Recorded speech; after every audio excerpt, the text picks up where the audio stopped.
சுயம்பலிங்கம் அவர்கள் எழுதிய ஒரு திருநையின் பூர்வீகம். பாட்டி தன்னோட கடைசி காலத்தில் இந்த திண்ணையிலேயே தான் நாள் பூராவும் இருந்தாள். வயலுக்கு நெல்லுக்கு களை பறிக்கும் போது தோகை கண்ணில் இடிச்சு பார்வை போயிருச்சு. கண்ணு தெரியாத பாட்டி இந்த திண்ணையிலேயே காத்து கிடந்தா. தட்டபாரம் ஏற்றிட்டு தாத்தாவோட மாட்டு வண்டி ஓடையில் கவிழ்ந்து விபத்தாச்சு. எலும்பு உடஞ்சி தாத்தா ரொம்ப காலம் இந்த திண்ணையிலே தான் படுத்து கிடந்தாரு.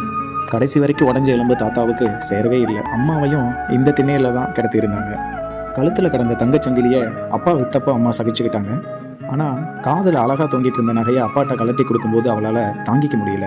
மூலிக்காதோட எப்படி ஊருக்குள்ளே நடக்கிறதுன்னு மூட்டு வலையில் தூக்கில் தொங்கிய அம்மாவை இந்த திண்ணையில தான் கிடத்திருந்தாங்க. அப்பா இந்த திண்ணையில தான் எப்போவுமே படுப்பார். குளிர் அன்னைக்கு அதிகமாக இருந்துச்சு. உச்சங்கால வரைக்கும் போத்தி படுத்திருந்தவர் வெயில் அடித்த பின்னாடியும் எந்திரிக்கலை. போர்வையை எடுத்து பார்த்தப்போ அப்பா தலை துண்டிக்கப்பட்டு தனியாக கிடந்துச்சு. அந்த திண்ணை மலையில் கரைஞ்சு தரையோட தரையாக ஆகிருச்சு. இதையோட கடைசியில் சொல்கிறாரு, இடிஞ்சு கிடக்கிற இந்த திண்ணையும் வீட்டையும் நாங்கள் கட்டுவோம்.